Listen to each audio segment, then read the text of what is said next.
तर नमस्कार पब्लिक, स्वागत आहे आमच्या परत एक नवीन ब्लॉगमध्ये। तर आज आपल्या कोपरगावमध्ये विराट हिंदू संमेलन भरलं होतं, तेच बघण्यासाठी आम्ही आज आलो होतो। त्या अगोदर आमच्या चॅनल लाईक फॉलो सबस्क्राईब करा। आम्हाला नाही इथे यायला थोडा उशीर झाला, त्यामुळे नाही रॅली न संपत आली होती, पण जेवढं काय आम्हाला बघायला भेटलं आम्ही बघून घेतलं गाईच। पण कोपरगावमध्ये पहिल्यांदाच एवढा मोठा हिंदू संमेलन मेळावा भरला होता आणि ते बघून आम्हाला एकदम भारी वाटत होतं।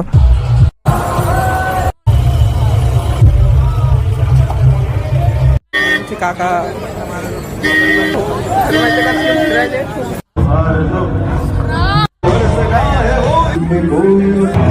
है प्रचंड बोल मस्त हो के